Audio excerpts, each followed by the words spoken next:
What is going on, guys? My name is John and welcome back to yet another video. In the world of gaming, speedrunning plays an extremely large role in the gaming community, from events like GDQ to Twitch streamers that run through their favorite games in front of thousands of people. The appeal of watching a person completely breeze through your favorite childhood game garners a very large portion of the gaming community, and Pokemon is definitely no exception to these games. Pokemon is one of the more popular games to watch in events, and many content creators pull thousands of viewers while they attempt to achieve these goals. Although watching these runners play through these games is entertaining, what would it take to do it yourself? Today we're going to find out how easily you can speedrun Pokemon Red and Blue. So if you know the content that I normally make, I'm no stranger to weird challenges and unique playthroughs of the mainline Pokemon games. Although I can say that I can complete pretty much all the Pokemon games faster than the average player, I'm by no means even close to competing with those who speedrun on a day-to-day basis. That being said, I ended up getting recommended Pokeguy's current world record speedrun for Pokemon Red, where he finished the game with a time of 1 hour, 45 minutes, and 21 seconds. Now I'm relatively tuned into the speedrun side of Pokemon, at least for the earlier games in the series, but something about this video really motivated me to see if I could do it myself. Because every week of my life I basically work on a different Pokemon challenge, I know that I'd never come close to having a world record for this game, but I was curious as to how much work it would really take to beat the game even an hour slower than he completed it. So I decided to give myself a challenge. I would attempt to speedrun Pokemon Red and Blue for an entire week and see just how fast I can improve my time with the given period. Because I thought it'd be interesting to get some extra help while I make my attempts, I decided to stream the entirety of this on Twitch in hopes that some of my subs could help me along the way, as well as show the entirety of my progress to become the best of the best. I want to know beforehand that there are a lot of speedrun terms I'm going to be using throughout this video, but I'll try my best to cover everything as much as I can. Either way, I have a ton of guides in the description, so if you'd like to try this yourself, you can see all the resources I use to improve my time. As always, be sure to leave a like on the video and subscribe for more content like this, and with that out of the way, let's just jump right into it. So just like any other game you'd speedrun, there are usually multiple categories that you can attempt, and Pokemon Red and Blue have quite a few. Although any percent is typically the go-to for a lot of games, because these games are basically held together with tape and string, you can beat the game in a little over a minute. Because it would be a pretty uneventful video and boring for my Twitch viewers, I decided to go for any percent glitchless. This means that I can beat the game with however much of the game is completed, with the only exception being that I can't use glitches to get to the end. The term any percent is generally directed at games that show your percentage to completion, like the Elder Scrolls and Fallout, but this is the standard term for beating a game as quickly as you can. As I mentioned before, the any percent glitchless record is currently held by Pokeguy with a time of 1 hour, 45 minutes, and 21 seconds. This has been the standing record for over a year at the time of this upload, so if you came here thinking that I magically became the greatest Pokemon Red and Blue speedrunner in the span of a week, you're going to be pretty disappointed. Before we go into the first day of runs, I want to note that I did do a little bit of preparing before my first stream. The main thing that I did was look over the Pokemon Red speedrunning guide by Exarion that I've included in the description, as well as practiced a few of the input manipulations that I'll talk about when they come into play in the run. All this information was learned in about 3 to 4 hours the day before, and I spent time learning it in advance only because one of them is required for the current speedrunning meta. Okay, now that that's out of the way, let's start with day 1. But this is very different than anything I've ever done before, and I'm very interested in doing it. Today, chat, we're going to try and attempt something. That being a speedrun. Specifically, a speedrun of Pokemon Red and Blue. Now the goal for this is not just today. This is for the next 7 days. And the plan is we're going to see how good I can get within a week. Yeah, it's around 2 hours. The world record's 144.5, I don't know. Like I said, I don't know enough. But that's kind of the exciting part of it because I want to see if I can actually improve and have a realistic time. So yeah, we are just going to run it from the beginning to the end. If we mess up, we mess up, and that's just the way it goes. But aside from that, hey, we're gonna see the best time that we can possibly get. But for reference, my record time in Red and Blue is probably 4.5 hours glitchless. I want to get like under 3 hours or like 2 hours 45. I want that to be my goal. But aside from that, chat, I think we are ready to hop in to our very first run. Let's go. The run begins as it normally does with meeting Professor Oak and naming the characters involved in the story. It's a good idea to name them one character rather than a full name, as it takes less time to generate a one character name rather than what I'd normally put in. The same idea will be applied to the main Pokemon that we catch, and although it may seem like this won't save a lot of time, you and your Pokemon's names are used pretty frequently, so it shaves off more time than you think. The first 5 or so minutes of this game are played the standard way, as there really isn't much you can do to speed up this section considering that it's all a tutorial. The big thing that we have influence over is selecting our starter, and for this specific category we're always going to pick Squirtle. The reasoning behind this is that we're eventually going to catch a Pokemon that'll take care of 99% of the game, and all we really need our starter for is leading up to the first gym. While some of you might point out that Bulbasaur would work equally as well, Squirtle will double as an HM user later in the run, so this is by far the most versatile starter that we can get from the 3. After battling our rival and completing the parcel event, we're ready to take on the first notable portion of the game, the Nidoran manip. Now you may be wondering, what exactly is a manip? This is a speedrunning term that is exactly what you think it is, a manipulation. This is a process of giving the game a specific set of inputs, which result in a repeatable and a lot of the time guaranteed outcome. These manips are relatively frame perfect and require some weird button combinations, so it's definitely not something you'd land on your first try. As many of you know, the games are based on frames, which consistently count up until you stop playing the game. When you boot the game back up, the frames start from 0 all over again, which means if you start the game and move in a specific path to get an encounter and then reset, you'll get the same encounter if you follow the inputs the same way that you did them. There are some additional things to consider when it comes to manips and frame perfect inputs, but we'll talk more about that in a later section of the run. So if we save in the specific location in front of the Pokemon Center and follow this path, we'll always encounter a level 4 Nidoran. Now some of you are probably thinking, why would you bother catching this? What does this Pokemon have that our starter can't do? For starters, this Pokemon is very easy to evolve. Although both Pokemon evolve at level 16, Nidorino evolves into Nidoking with the Moonstone, which can be obtained significantly faster than the time it would take to get a Blastoise. This is very advantageous when it comes to battling, as we can deal more damage early on, and live longer in pretty much every battle that we have to do for this run. Another thing to note is that there are many TMs that this Pokemon can learn that we can just pick up in the overworld, which helps boost its coverage to take on any opponent. It's important to note that this manip only works in copies of Pokemon Red, as the higher percentage for a Nidoran male encounter allows for these inputs to work properly. One final thing to note about this encounter is that you might have noticed that I threw my Pokeball so fast that you barely saw me open the menu. This mechanic is called YOLO balling, and it works with a specific set of very simple inputs. This can be used in a couple of different scenarios, but this is mainly one of the 2 times it's recommended to use it. After catching it, we've finished our first split, or time recorded section for this run. I want to note initially I wasn't exactly sure when you had to split for all the sections, but that's fixed in a lot of the later attempts. From here we can head north to Viridian Forest and skip all the battles, so we only have to take on the Weedle trainer at the end. It's important to note that there are specific grass tiles that don't generate encounters, so right up until the trainer battle, it's very unlikely that you'll encounter a single Pokemon, as there are about 10 different spots that could potentially make you have an encounter. After this battle, we can progress to the first gym, and this is going to be the final battle that Squirtle will have to take on for the entire run. By putting Nidoran in the first slot, we can take advantage of the high XP and get it to a reasonable level for the rest of the game, which will make the next route actually possible to get through. For the most part, Brock's gym is straightforward, with the only true issue being his Onix. The ideal setup is that you swap out your Squirtle for your Nidoran, and then he goes for Bide. You then switch into your Squirtle and use Tail Whip until Bide is over so it doesn't deal any damage to you. The catch though is that in this gen, Bide works for either 2 to 3 turns, so if you predict too early and go for Bubble, you're going to get knocked out the next turn and will have to restart the run. I ended up reading the guide wrong and I switched when I wasn't supposed to, but thankfully I was able to attack without a problem and continue on. Heading east of here is Route 3, and this is where the Nidoran has its time to shine. Because it leveled up a bit during the gym, it gained access to Horn Attack, which will be the primary move for this entire section. After running through these battles, we can go into the grass and encounter either Pidgey or Spearow that we can add to the team. This is solely going to be our flying Pokemon, and while you could realistically get this anywhere, since there's a 90% chance that you can find one here, and we have to dodge this trainer anyways, you're pretty much guaranteed to grab one at this point.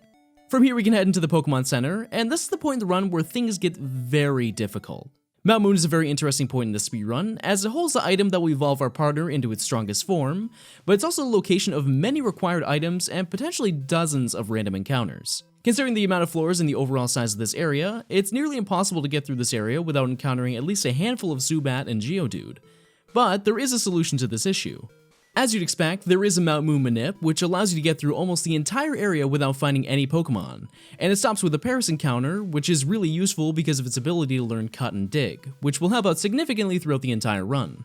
The downside to this, however, is that it is extremely hard. If you look back at the Nidoran encounter, you have to take a total of maybe 50 steps to guarantee the encounter that you want, and a majority of it is a straight path with a little bit of pacing. This, however, requires you to walk all over the area, doing zigzags and precise movement that cannot be messed up. During this manip, you might notice that my character stops for a brief second on specific tiles, and this is actually intentional. If you press A on the tile at the right time, your player will stop for a frame, which is used to delay the encounter on an upcoming tile. If you do it too early or too late, you immediately fail and either have to try again or abandon the run entirely. The A presses are scattered throughout the entire manip, which some require you to press them multiple times in small areas. This is by far the hardest trick in the entire category, and if you manage to pull it off successfully, you can grab all the items and make your way through in a little over 2 minutes. Some of you might wonder why I don't just rappel through the whole thing, and the only reason is because you just can't. They aren't sold in the marts at this point, and there aren't any that you can pick up along the way. This is one of those things that requires a ton of practice, but thankfully I was able to do the inputs up until grabbing the rare candy, which really isn't too terrible after practicing it for about 30 minutes. After shooing off Zubat for a while and collecting everything that we needed, we can fight the Rocket Grunt and use the items to evolve our Nidoran all the way up to Nidoking. At this point we can teach it the TMs for Water Gun and Mega Punch, which will be used a lot in the next few sections. Unfortunately my Nidoran got knocked out in the rocket fight, so I didn't earn enough XP to get it to level 15 so I could use the rare candy. Although I could spend time leveling it up, I decided to restart the run and give it another go so I could follow the guide properly. Once you claim the Helix fossil, you can head out to finish the split for Mount Moon, but in the event that you fail the manip and didn't get a Paris throughout the rest of the floors, you can perform a backup manip that generates a Paris. At the time I had no idea how to do it, but I tried it a couple times on stream and yeah, pretty easy to learn. At this point, the game is very similar to how you'd normally play through Red and Blue, except for very small tricks that you can use to heavily improve your time. If we head into the bike shop in Cerulean City, we can talk to this man who will try and sell us a bike for $1 million. If you press B through his entire dialogue, you'll notice that the end of conversation ends really fast. Rather than the text appearing in fast mode like we said at the beginning of the run, this text appears instantly. By pressing B, the game will temporarily set your text speed for future interactions to be instant, which means that talking to people, battling, and picking up items will happen significantly faster than it's normally supposed to. This oversight stops working when you open the menu, or eventually when we redeem the voucher for the bike at Surge's gym. Heading north, we can take on Nugget Bridge and make our way to Bill's cottage to receive the SS ticket. And I'd like to note that for a majority of this section, I didn't have instant text because I had to heal my Pokemon, which could potentially improve my split on future attempts. After getting Dig from the Rocket Grunt, we can take on Misty's gym. This gym is pretty easy because of how much damage Thrash deals to both for Pokemon, but it's important to note that a crit Water Gun will probably end the run if Thrash has to hit 3 times. But thankfully I got a crit myself, which made this gym a breeze. From here we can go all the way through the underground tunnel to Vermillion City and go straight to the SS Anne. Although there aren't any tricks to this area, this section is insanely fast because you only have to fight your rival and collect Cut before you can leave the ship. The only thing that you have to worry about in this fight is if Pidgeotto uses Sand Attack, but generally this is another straightforward fight. After teaching Paris some utility moves, we have to do another manip, but thankfully this is by far the easiest one we'll ever have to worry about. If we stand in front of the bush and follow this path, the first trash can we select will always have the first switch, and the second can will also be on the left. Although the movement to the first can has to be perfect inputs, there is a decently large window on the second can before it changes, so if you accidentally bonk, you can still unlock the back doors. In my opinion, Surge is probably the second easiest gym leader that you'll face in the speedrun, as it's nearly impossible to screw this battle up. The only Pokemon that actually has a chance of dealing damage to you is Raichu, and since it spends a turn using an X speed, your chances of getting hit are fairly low. Above the gym we can collect the bike voucher from the chairman, and since we taught Paris the Dig TM, we can use that to teleport back to the last location that we healed. This saves an absurd amount of time, and this will be used for basically any opportunity that's possible. After redeeming the bike, we can head east to Route 9, and have a few more battles before reaching Rock Tunnel. Because I didn't practice this at all, I struggled to avoid a lot of the trainers in the dark because I didn't have access to Flash, but thankfully we have repels this time around, so there's no need to do any manips. The next set of events are pretty standard. We head south to Lavender Town, battle the Gambler on Route 8, and then take the underground path to Celadon City. Here we have to grab a hidden elixir, and since it's placed in the middle of the area with no rhyme or reason to it, it took me a bit before I was able to grab it. Celadon City is home to the big shopping mall, and this is the section of the game where you obtain a majority of the items for the rest of the run, most notably being the X items, TM07, and a Pokédoll. West of here we can grab Fly and head to Lavender Town to battle our rival, and this is the point in the run where things start to get even more streamlined than they already are. As we near the top floor, we can teach a TM for Horn Drill over Rock Slide, which may seem like a risky move, but the mechanics for accuracy are very different from the current games. Although we haven't taken on the Rocket Hideout to get the Silph Scope, if we use a Pokédoll in the battle against a Ghost Marowak, it will end the battle, which saves probably about 10 minutes of the story that we'd normally have to do. The grunts up here are obviously very easy to defeat, however this is the point where we start making use of Horn Drill. If you use an X accuracy in battle, rather than the newer games where your accuracy is raised by a couple of stages, in this gen it completely ignores the accuracy check. This means that if we use this and outspeed, we basically win any battle without any issue. As you can imagine, this is abused heavily throughout the rest of this run, but since you only have 5 PP unless you boost it with items, we're going to have a full moveset by the end of the speedrun. Once we collect the Poke Flute, we can make our way to Silph Co and take on a rival in Giovanni. Now normally this area is pretty daunting considering how many trainers are actually here, but in total you only have to fight 2 grunts, your rival, and Giovanni to get through this entire area. As you expect, the rival fight consists of only Horn Drills, but I forgot to use a full restore after getting paralyzed by Arbok in the previous battle. This may not seem like a big deal, but because I had a status infliction, it completely negated the effects of the X accuracy, and I wasted all my Horn Drills on Pidgeot and used an elixir when I wasn't supposed to. Because this run is heavily optimized, using this item when you're not supposed to basically throws off the entirety of the run. But considering that this was my first playthrough anyways, I'm not really too surprised I made this mistake. Once we defeat Giovanni, we can head through the Cycling Road to grab a couple hidden items, and then use a few items on Nidoking before heading into the Safari Zone. Here we can grab the Gold Teeth and the HM for Surf, before digging back to Celadon and flying to Fuchsia City again. Koga's gym is actually pretty easy to get through, as the only concern you really have is the second Juggler's Hypno because it's a 2-shot. But it's important to note that Koga's battle is much different than any other. Although we could easily sweep through his entire team with Earthquake, if we're in the right HP range, Weezing can knock us out with Self-Destruct. This may sound counterintuitive, but since we win the battle anyways because we have Pokemon on our team, it's a guaranteed red bar because we can use the rare candies we collected after the battle to revive Nidoking to only a few HP. This method doesn't have to work, but it definitely helps considering you probably won't be in red bar during your time in Koga's gym. Once we get the HM for Strength from the Warden, we can head south of Palatown to take on the events at Cinnabar Island. Because we have to grab the gym key from the Pokemon Mansion, we can also collect the TM for Blizzard and teach that to Nidoking to finish off its moveset for the game. Although it makes sense to fight the gym on this island now, because we can dig to Celadon City, it's much faster to take on Erica and then fly to Cinnabar Island instead. This is one of the more simple gyms, with the only concern being that you could be put to sleep. But aside from that, this is a very quick badge to obtain. Blaine's gym is also very straightforward, but for some reason I felt the need to fight the last trainer instead of attempting the quiz, so I lost a bit of time in PP, which definitely impacts later portions of the run. Because Blaine's Growlithe will only go for agility, we can X accuracy and drill our way to victory. Our second to last gym is going to be in Saffron City, and although there are tons of teleport tiles that we can interact with, you only have to go through 3 to get to Sabrina. This is by far the easiest gym in the game because you only use Earthquake, and I believe this is the shortest split in the game aside from the Elite Four. I also want to note that for some reason my splits from Sabrina to Bruno were missing from my live split, so for this run you won't see the times that I had for these sections.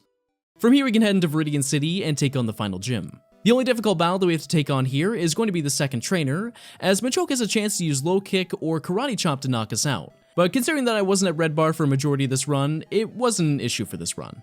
Rather than fighting every other trainer in order to take on Giovanni, if we leave the gym and come back, we can reset the position of all the trainers, which allows us to pass the fighter blocking our path and immediately challenge Giovanni. This battle is very similar to Sabrina, with the only exception being a ranged Blizzard on Rhydon. With this, we've collected every badge, and we're ready to take on the Pokemon League. Our next battle is going to be our rival on Route 22, and this is generally the same concept as the Silph Co battle, but since we have a much more diverse moveset, we can save a few Horn Drills for the next upcoming battle. After verifying that we have every badge in the game, we can head into Victory Road, and believe it or not, you can get through this whole area without fighting a single trainer. Because I was pretty nervous at this point, I completely forgot how to do the second part of the puzzle, and as a result, I ran out of Super Repels nearing the end. I was forced into a bunch of encounters and biked into a battle, which wasted a pretty large chunk of time, but aside from that, it went alright for my first time trying out the path. Our final challenge is going to be the Elite Four, and this is actually a lot more simple than you'd think. There are really only a few things that can genuinely ruin your time, but there are a decent amount of backups and alternate options for any scenario that you face.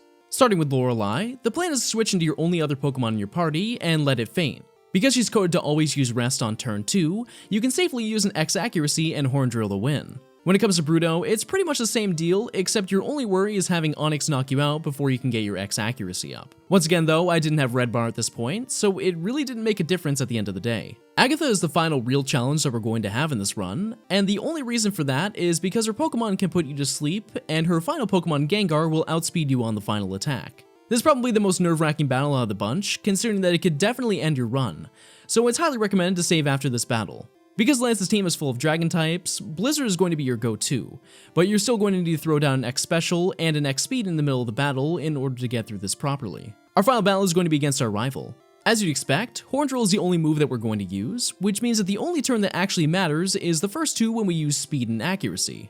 The odds of Pidgeot going for agility is still really high because it's a super effective typing, but in the event that it goes for Sky Attack, you'll have to full restore. Aside from that, the battle is insanely easy, and once you've completed that, you're done with the entire run. At the end of my first run, I finished with a time of 2 hours, 43 minutes, and 18 seconds. Except that I actually didn't. So you're supposed to stop the time after the Pokedex evaluation fades out, so this whole time that I'm just talking to chat, the run is still live. This really isn't a big deal considering that I knew that I'd get a better time at some point during the week, but considering that my goal for the week was to get a sub 245, I couldn't have been more happy with this run. Because I wanted to improve on the mistakes that I made, I decided to devote time each night to practice specific sections of the game, and considering that I'm going to have to improve on manips at some point in the run, I'm going to have to put in a little more effort than just completing one run a day. After consistently failing the Mount Moon manip in the same spot, I decided to take a look at the button inputs video made by Enter, and I realized that at the Game Boy splash screen, I was supposed to be holding the A button the entire time. Once I did that, I was able to make it further than I'd ever gone, which really motivated me to spend a lot more time grinding that night. After about an hour of grinding, I was able to reach TM01 without messing up, but the A presses on the stairs are probably the hardest section of the game, so it's going to take a lot more than one night of practice before I come even close to landing the manip completely. Because of this, I spent time perfecting the Paris manip, and I was able to get it 5 times in a row before I really felt prepared for tomorrow's attempts. Day 2 started out with instant improvements. When it came time to the Nidoran manip, I was able to get it on the first try, which shaved off nearly 50 seconds from the previous split. And considering this was the first run of the day, it definitely pushed me to really focus on the first section of this run. When it came time to taking on Brock, I switched out at the correct times unlike last time, but it still didn't go for Bide. I risked it and went for Bubble, and thankfully I had good special and it only went for Screech, but there will definitely be a lot more practice coming soon for this section. At the end of round 3, I decided to YOLO ball the Spearow that I encountered. Because you're supposed to attack, this could potentially save a decent amount of time, and it's about a 36% chance for either Pidgey or Spearow. When it came time to get to Mount Moon, I was able to finally make it past the first few items, and I actually made it all the way to TM01 on the bottom floor. This is basically the halfway point for this manip, so I nearly doubled my progress in the span of a day. I want to note again that this section is by far the hardest part considering that you have to do 8 A presses between going down and heading back up to the main floor, so this section takes by far the most time. I was still pretty worried about the fact that I could get a bunch of encounters, but I ended up making it all the way to the grunt with only 2 encounters, with one of them being a Paris. This was an absurd time save considering that you realistically encounter a minimum of 5 to 10 Pokemon, so getting anything less than that if you fail the manip is worth running if you're starting out in this category. Getting Paris eliminated the need to do the backup manip, so with that we can leave the area with over an 11-minute time save for the Mount Moon split. When I reached Cerulean City, I completely forgot where the rare candy was, so I wasted a lot of time locating that before heading to Nugget Bridge. At this point, the run starts to get a little crazy, because this group of trainers were getting destroyed by my Nidoking. In total, I think I landed 7 crits across all the trainers, and a majority of those were on Pokemon that need to be hit with 2 moves. For others, it loses a bit of time because of the crit dialogue, but combining that with instant text, I was able to shave off another minute from my total time. Heading to Bill's house was nearly the same thing, so at this point we have plenty of room for error and can still manage a PB. I also want to note that since the knowledge is fresh in my head from the previous day, I improved significantly with grabbing hidden items without having to look at the guide. There are a few later on that were definitely tough to get, but this saves a pretty large chunk of time as the runs progress. Now, although this looks like it's going to be the best run I'll have for the entire week, this is the part where the run starts to go a little south. When it came time to battle Misty, she sends out her Starmie and lands a critical hit on Bubble Beam, which runs through my entire team.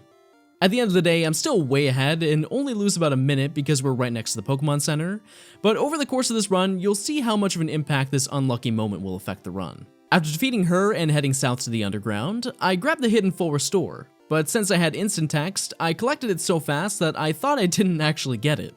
Rather than recheck the spot, I instinctively opened my items, which cancelled out my instant text. This doesn't really lose too much time because it only affects 3 battles and a conversation, but that definitely would have helped compensate for the gym loss. Moving forward quite a bit, we can get the badge from Surge and head to the Rock Tunnel again. Because I didn't really practice this too much, I ended up running into 2 extra trainers. This issue is much more of a short-term issue because of our time loss, but since we heal relatively soon, we don't have to be concerned about wasting our power points for a bit. The process leading up through Lavender Tower went very smooth in comparison to last time, but the Koga split is where things got pretty shaky. I forgot to mention this earlier, but I was unable to purchase all the items that I was supposed to at the first stop in Celadon City. You may be wondering how in the world I didn't have enough money, but since I lost to Misty, I was short a couple hundred and couldn't buy the final X items that I needed. Because I had to go to Celadon anyways after Lavender Tower, I knew that I have enough money and decided to buy them then. While this is all well and good, I completely forgot to heal at the Pokemon Center, which is probably one of the biggest mistakes you can make unless you take care of it before any battles. I, however, didn't do that and headed directly into Silph Co. I realized my mistake once I started battling my rival and didn't have enough horn drills to get through his team. I used an elixir which helped me secure the win, but this means that I now have one elixir less for the rest of the run.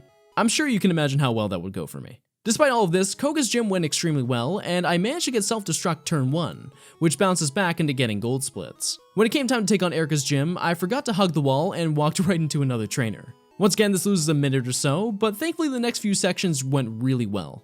Blaine, Sabrina, Giovanni, and our rival battles went so much better than last time, but as you'd expect, the end of the run was very shaky. Although I said on stream that I learned Victory Road and I wouldn't make the mistake again, I lied. Granted, I didn't lose myself as badly as I did last time, but the fact that I couldn't make it through a simple boulder puzzle is a little bit sad. Lorelei's battle was really easy to get through, but believe it or not, Bruno was a really tough battle to do. The reason? I didn't have any power points for Horn Drill. Because I didn't have any PP across all the moves, and I needed an elixir for the champion, I intentionally lost and had to start the Elite Four over again. This was arguably a bad play because eventually I ran out of PP when it came to Agatha anyways, so I had to teach Surf over Earthquake just so I had more power points to get through the rest of the trainers. Thankfully, the only truly difficult battle was Lance, but with some Horn Drills on the champion, I was able to improve my time dramatically. I split at the wrong time again, so my final time was probably a little over 2 hours 30, but the fact that I improved by another 15 minutes was insane to me after only practicing for a few hours. I'm definitely a visual learner, so I retained a ton of information from the previous day, but I still had plenty of work to do if I wanted to reach our second goal of sub 230. The training for that evening consisted of working on practicing the Brock Battle and Rock Tunnel, but a majority of my time was spent on the Mount Moon manip. I was going for about 2 hours, and you could tell that I was getting pretty fatigued from running the same inputs over and over, but then something happened.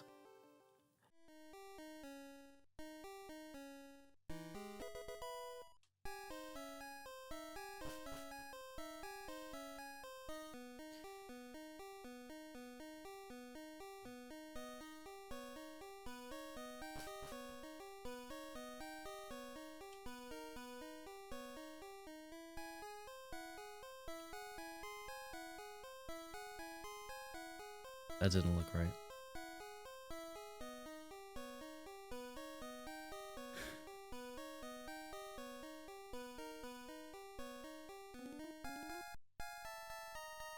Oh, I did it. Oh, it took so long. It took so long. Okay. I think I already messed it up. That took me... So this one session right now was an hour and 25 minutes roughly, on top of earlier today, last night, and the morning before I streamed. In total, this took me probably 5 hours. A little over 5 hours total just to pull off this manip once. Which really sucks. Not only did I manage to get the Paris manip on the 3rd day of speedrunning, but I got it twice in a row. I felt like I had unlocked the secret to Pokemon at that moment, and I felt much more confident heading into the new run tomorrow, knowing that although I have little experience, I have the ability to get a really impressive time. Day 3 started out with a few failed runs, which is the point where I realized that I actually got really lucky battling Brock in the first few runs. And although I mentioned this earlier, this is the point where I realized that bide varies in turns, so I chose to be a lot more cautious when trying to attack from then on. Although I still got a pretty bad split, I nailed the Nido manip on the first try, which pretty much canceled out the second split. So I decided to run with it and see what I could make of it. The Mount Moon manip went basically the same as last time, which was a little disappointing, but I managed to once again find another Paris, which helped in the long run. I did manage to save quite a bit of time on Route 3 with some good luck, so to my surprise, I was able to get through Mount Moon a couple minutes faster than last time. I managed to get the rare candy in Cerulean City properly this time around, and I want to say that I practiced this the night before, but it basically took me 5 minutes to remind myself the correct location to find it. Nugget Bridge was when things started to get a little worrisome, as I started missing Mega Punch a lot from the first battle. A majority of the battles leading up all the way to the SS Anne required you to use that move, and I ended up missing 4 within the first 3 trainers on the bridge. This wasn't too big of a deal because I could switch to Horn Attack, but a lot of these kills are either a range or require 2 hits, which wastes a decent amount of time. Although it hasn't really happened at this point in the run, I want to briefly mention that even moves with 100% accuracy can miss in these games. Due to an oversight, moves have a 1 in 256 chance of missing, and this term is called a Gen 1 miss. If you played these games before, it's definitely happened to you, it's just odds are you've never noticed that it's happened. On the upside, Misty's gym went nearly perfect, which heavily canceled out those issues. And from here on out, this is probably the run where you can truly see the amount I've learned over the course of the 3 days that I've been grinding. The practice for Rock Tunnel paid off a ton, as my movement was nearly perfect. For not being able to really tell your position in the center of the screen, it's kinda crazy how quickly I was able to orient myself from just playing the game so much over the years. This is one of those things that's actually really easy to pick up, but to everyone else, it came off that I practiced an absurd amount to get consistent with it. Another thing that I practiced the day before was grabbing the elixir in the underground right after this section. Because it'd be really annoying to count the individual tiles, I chose to practice off an audio cue, which gives me about a 1 to 2 tile range of getting the item on the first A press. The events in the Lavender Town went extremely well, and between this and the events leading to Koga's gym were done so much better than last time, with the only exception probably being the 2 hidden items on Cycling Road. Like I mentioned earlier, the only real trouble with this gym is the Hypno that you battle right before Koga, and I managed to get a critical Earthquake, which saves a whole bunch of time. Koga's Wheezing used Self-Destruct turn 1, which made this gym one of the hardest splits to top because of how well everything went in my favor. At Erica's gym, I made sure to dodge the trainer and easily defeated her, Blaine, and Sabrina before taking on Giovanni. While the section went as smooth as the previous sections, I did make quite a big mistake. Tobin and Dylan, they're like, you should play Warzone with us sometime. No, okay. Please, hit the range. Oh no.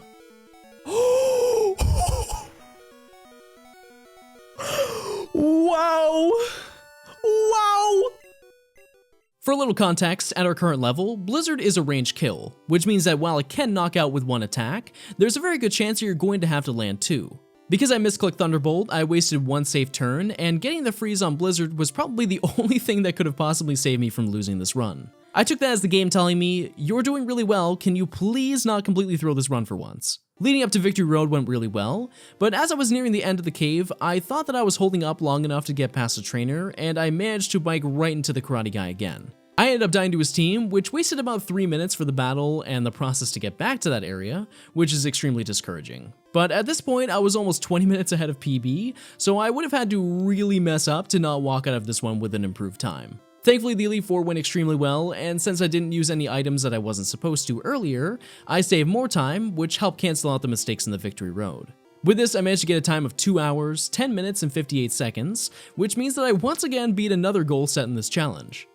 At this point in time, this seemed like the golden run because of how well I improved and fixed basically every mistake I made the day before, and this was the point where I truly felt that I was making serious improvements.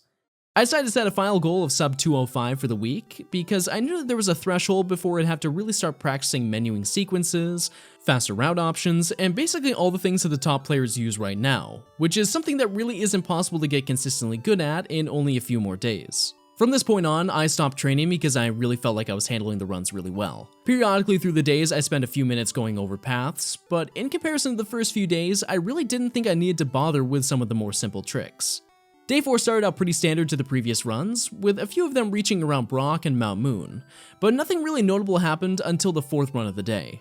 After getting a really good split at Brock's gym, I progressed through Route 3 and made it to Mount Moon.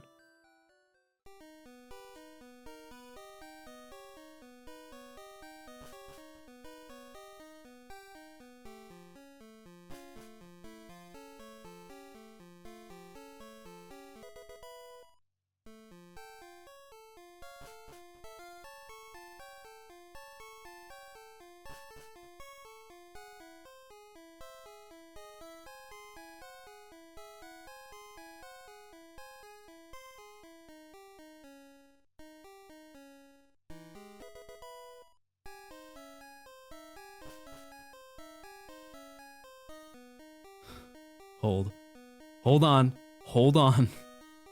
There's still a bit more.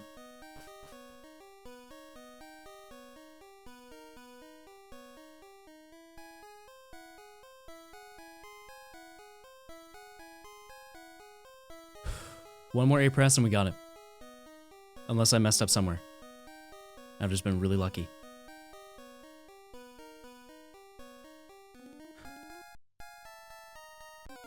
Oh my god. Oh my god. Okay. Hold on.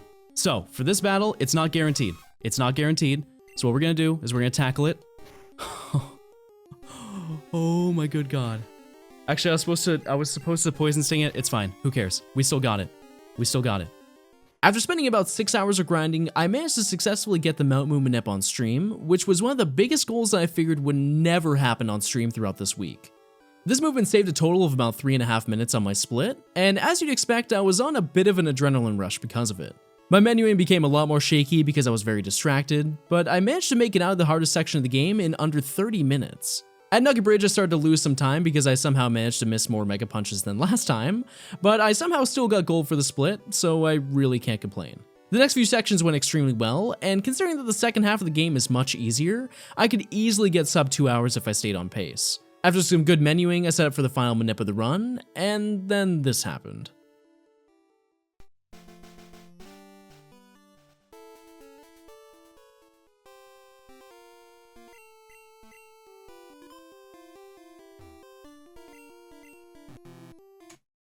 Wow, we failed it. That's insane. I don't know how I failed it. I did it perfectly.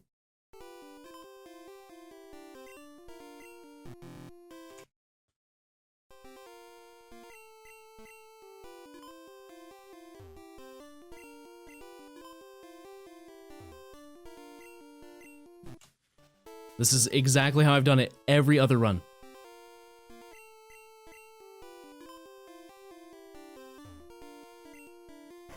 Couldn't tell you. Couldn't tell you. That's exactly how I did it every other time that I did it.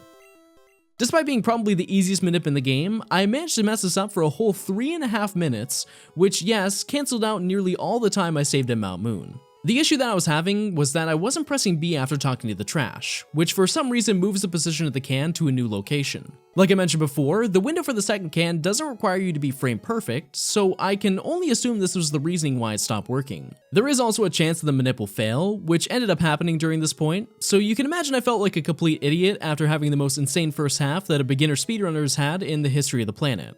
But I was still 10 seconds ahead of pace, so I decided to keep going with the run. Moving forward, everything went pretty well until I had to head to the underground, where I turned too early into another trainer, which was the point where I realized that if I wanted to walk out of this with a PB, I'm going to need to focus harder than I ever have. And I think that that really helped in the moment. I managed to improve my Lavender Tower split by having an extremely good rival battle, and I decided that I would skip saving for the majority of the battles I normally do to save about 15 seconds, and that actually helped me get back to a little over a minute saved on my splits. Everything was looking good until I once again reached Giovanni. I somehow forgot again to use an elixir, and as you'd expect, I only had a couple power points left, so I lost the battle. At this point, you're probably thinking that this run has been completely thrown, but I still had the chance with the Karate Guy in Victory Road, which was the only thing separating me from getting a personal best. Against all odds, I held up for 4 frames longer than I did last time, and I was able to get through Victory Road without having to battle any trainers. Agatha's battle went extremely well, which saved a bit more time, but I did get a miss on Blizzard against Lance, which was very terrifying, but that was the only real struggle that I had in the entirety of the endgame. After beating our rival, I somehow finished with a time of 2 hours, 7 minutes, and 6 seconds, which continued my streak of getting a PB every single day. I honestly didn't think that I had it in me to get this done on time, but with the knowledge I gained from this, I really felt that I could get sub 205 if I just learned how to read when I was supposed to. Day 5 started out basically the same as the day before, and I managed to shave off another minute before reaching Mount Moon. Although I didn't get the Mount Moon manip this time around, and only got to the halfway mark again, I didn't get many encounters leading up to the battles, so I was able to walk out with only being over 58 seconds, which is pretty ridiculous when you think about how well it went last time. Fighting our rival at Nugget Bridge was oddly one of the biggest hurdles in the run, as Pidgeotto landed 2 sand attacks on Nidoking, so I eventually lost nearing the end of the battle. This lost a very large chunk of time, but considering that I messed up really bad in the last run, I knew that I had very good potential to make this back very easily. After completing the SSN, I was able to conveniently get the Surge manip on the first try, and I was able to recover a large amount of time lost for the next few sections. As you expect, because I lost our battle to our rival, I once again didn't have enough money to buy everything that I needed, so I managed to skip healing at the Pokemon Center again, which totally screwed up the entirety of the rest of the run. Despite knowing I probably won't get a PB, I decided to go for it regardless because I was only like 45 minutes from finishing anyways, and I was already really proud of the times I had in the previous runs. As I was heading down to Cinnabar Island, I ended up getting raided by SheNanagans and 360 Chrism, who are both very notable content creators in the speedrunning community. They both do a lot of Pokemon speedruns and challenges against each other, and as a result they obviously know a ton about these games, which at the end of the day helped out a lot with the later part of the run. As you'd expect though, I got much more nervous with my playstyle, but I kept progressing through the run and made it to Giovanni without a problem. During this battle, I got a Gen 1 miss on Earthquake, and I was once again blessed with dumb luck at this gym because Giovanni used a guard spec instead of attacking. Because we didn't lose like last time, I managed to get back over 2 minutes, which means I have to do the end of the game perfectly in order to pull a PB. After making it through Victory Road, I took on Lorelei and did by far the dumbest and the smartest thing throughout this entire week. Champion. Yep.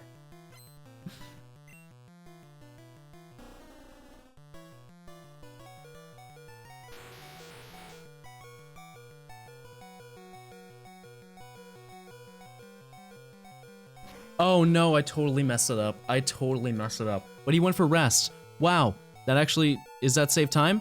Maybe. I didn't even think about that. Cool. All right, well, we're saving time.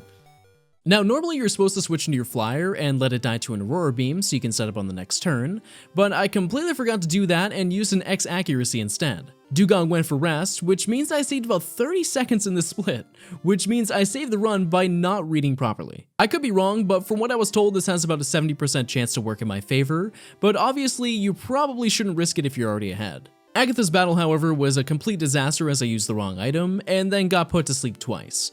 This put me nearly 50 seconds in the red, but considering that Lance and the champion weren't perfect last time, there was still a chance for things to work out. SheNanagans suggested that I should just also YOLO the champion battle, so I took his advice and it worked out perfectly. Pidgeot went for Mirror Move turn 1, and I was able to Horn Drill and somehow pull a PB from an extremely rough run. I finished with a time of 2 hours, 6 minutes, and 50 seconds, which may only be 16 seconds better than last time, but it's a personal best nonetheless. I decided to take some advice from chat and practice for a little bit before the next stream with the hidden items in Cycling Road, and I found that the first item has a really easy audio cue, and I just have to count the flower patches to grab the second item below. Aside from that, I was well prepared to take on the 6th day, and I felt really good about improving my run for potentially the final time. Day 6 was around the point where our times for the first few splits were getting really hard to beat, but because I knew that there were plenty of late game mistakes that could be easily fixed, I was still pretty adamant about continuing the run even if I were a minute behind pace. To put it lightly, this was a very bad day. Not only did I get very bad rival battles in the beginning, but nearly every run died within the first 10 minutes. The Squirtles I obtained usually had pretty poor attack and special stats, and the real big run killer was the fact that I was consistently failing the Nidoran manip. And when I say I failed the manip, it wasn't the movement, and in all honesty, it was probably the most consistent with a manip that I'd ever been. No, the issue was that I failed all but 2 YOLO balls in nearly 11 runs I attempted that day. Just like any of the other manips, there's a chance that this can fail, so that's completely understandable, but the fact that I was failing this hard was a mix of that and the fact that I wasn't timing it correctly. Within the span of 2 hours, I managed to make it only to Mount Moon, where I failed a manip right at the beginning. I realized that nothing was coming out of this day, so I decided to give up for the stream even though I knew that I should have at least attempted a run, but at the end of the day, I figured that if I went into the final day with a fresh mind, I might have a much better chance of improving my final time. On the final day, I once again didn't practice even though I probably should have, but at least the runs went much better than the day before. The Nidoran manip was completely fixed, and I was able to consistently get up to Brock before I got into the actual final run. After having an insanely good battle with the Shorts youngster on Route 3, I managed to get a gold split before taking on Mount Moon. I ended up not holding A for long enough on the 3rd item, so I got an encounter before the last. Despite that, I decided to run it anyways and see if I could make it through. I managed to reach the Rocket Grunt with only 2 encounters, which is probably more insane than actually getting the manip. But unfortunately I didn't find a Paris, so I had to do the backup manip after the battles. Because the matches went so well, I split with less than a second over my best time, which is a fantastic example of why you should wait it out until it's extremely obvious that the run is dead. After an extremely good Nugget Bridge, I was able to save another 2 minutes, and this run was looking very promising for the golden 205. But Misty had other plans. I ended up dying to another Bubble Beam by Starmie, and during that process of trying to intentionally lose the battle, I realized that my Paris only knew Cut, and I accidentally won the battle. While this may seem like a good thing, I completely messed up the EXP yields for Nidoking, which means that all of the ranges and calcs that were in the guide had a good potential to be completely off. This is in the back of my head for basically the entirety of the run, and while this has a small chance to affect only a few specific matches, I was very concerned about what exactly they were going to be. Moving very far ahead in the run, I defeated Koga and managed to save nearly 3.5 minutes from the entire run. But upon exiting the gym, I noticed one small problem. When it came time to use the 3 rare candies I collected, I realized that since I didn't level up against Koga because I missed out on Starmie's XP, I was 1 level under what I was supposed to be. Chat pointed out that I could use strength on the boulder in the warden's house, but I couldn't collect that until I defeated Erica. After defeating her, I went back and collected the item, but I was still a bit weary considering I still technically lost XP because I should be about halfway through my current level. Regardless, I decided to take on Sabrina. Everything went well until I had to face Alakazam. Because I didn't level up in this battle, I was 1 point lower in speed than her, so I ended up losing this battle. This made me lose all the time I saved throughout the run, but I knew there was still a chance I could recover from all this and get a PB. Although we lost on a red bar for a few battles, I played Giovanni, my rival, and Victory Road really well, and the only thing stopping me from completing the game was the Elite Four. Lorelei and Bruno's battles went just as they were supposed to, and I had a really good Agatha, which shaved off another 30 seconds. While I knew that a PB was very unlikely, I was basically done with the run anyways and decided to YOLO the last 2 battles.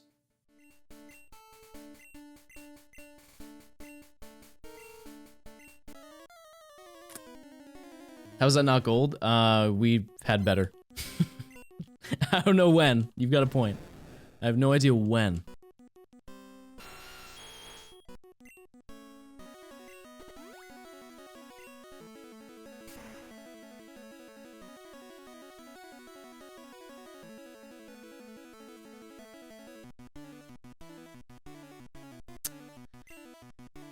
Yeah, that's the way it goes, chat. That's a dead run. So although I was extremely unlucky and got crit by the only battle stopping me from winning the game, I really wasn't that upset. Although 215 was out of reach for this week, I knew that if I actually put in the time to practice, it's definitely possible heading down the road. On the upside, excluding the battle with Misty, this was an insanely good run. Despite being incomplete, I think that it really showcases the skills that I learned from this week, and while I may have ended on a low note, I'm still really proud of what I accomplished. And with that, we've successfully completed the week of speedrunning Pokemon Red and Blue. But how did I do? So let's review. As you know, the best time I managed to get was 2 hours, 6 minutes, and 50 seconds on the 5th day, which will put me at 289th in the world on speedrun.com once the score gets approved. If you were to tell me that I would have made it this far after only a week of playing, I would have laughed at you. This week was such a unique experience for a multitude of reasons, and I can walk away from this saying that I'm really happy with the way that things turned out. Considering that our goal for the week was sub 245 and I managed to get an additional 40 minutes off is crazy to think about. And I genuinely think that with more practice, sub 2 hours is totally achievable within the year. Although it's cool to talk about my experiences, I hope that this video gave you a lot of insight into what it takes to get into speedrunning, and I genuinely hope that this changes the perception that it takes hundreds of hours to work to beat the game in a good time frame. I won't lie and say this is easy in the slightest, but if you've ever been interested in speedrunning, just give it a shot. I've included a ton of links in the description, so if you're interested in doing this yourself, I have all the resources that I used to make it through this entire week. If you're interested in seeing my entire speedrun, I've uploaded that to my second channel, which I would honestly recommend checking out because I've been putting a lot of time into my Twitch streams. If you're interested in seeing my challenges completed live, I stream nearly every day on my Twitch channel at 4:30 Eastern, and it would really mean a lot to me if you stop by to check it out. Other than that, that's all there is to say about speedrunning Pokemon Red and Blue. And that's gonna do it for today's video. If you liked the video, leave a like and consider subscribing, as I'll be making more content like this very soon. If you have any other suggestions for videos that you'd like to see, leave a comment below. Follow me on Twitter to keep updated with new videos as they come out. If you're interested in watching me take on challenges live, I've been streaming a lot over on my Twitch account, as well as upload highlights on the Johnstone live channel that you can find in the description. Other than that, thank you all for watching, and I'll catch you on the next one.